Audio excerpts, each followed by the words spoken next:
ঢাকা ১৩ আসনে বিএনপি মনোনীত প্রার্থী হিসেবে হলফনামা জমা দিয়েছেন ববি হাজ্জাজ। হলফনামায় বলেছেন, ববি হাজ্জাজের কোনো জমি, বাড়ি বা অ্যাপার্টমেন্ট নেই। তার স্ত্রীর রয়েছে ১২০ ভরি স্বর্ণ। আলোচিত মুসা বিন শমসেরের এই ছেলে হলফনামায় মায়ের নাম উল্লেখ করেছেন তানিজ ফাতেমা চৌধুরী, বাড়ি গুলশানে। হলফনামা অনুযায়ী তার হাতে নগদ ১,৫৬,৯৩,৮৭২ টাকা আছে।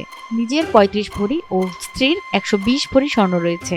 শেয়ার থেকে বছরে ৮৯,৮৯৫ টাকা এবং পেশা থেকে ২৭,৫৫,৫২৯ টাকা আয় করেন।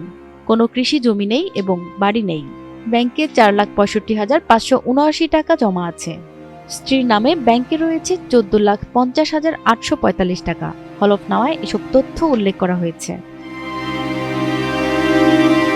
একটি যৌথ ব্যবসা থেকে বছরে আয় ৬,৯০,৩৬৯ টাকা দেখিয়েছেন ববি হাজ্জাজ। ববি হাজ্জাজের সঞ্চয়পত্র বা স্থায়ী আমানত বিনিয়োগ নেই, তবে স্ত্রীর আছে ১২ লাখ টাকা।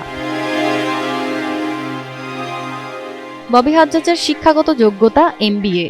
কোনো মামলা নেই। পেশা হিসেবে একটি বেসরকারি বিশ্ববিদ্যালয়ে শিক্ষকতা উল্লেখ করেছেন। এছাড়া তিনি ডেটকো প্রাইভেট কোম্পানির পরিচালক, জ্ঞানী আইটি লিমিটেডের ব্যবস্থা পরিচালক এবং ভ্যারিটাস একাডেমির ম্যানেজিং পার্টনার।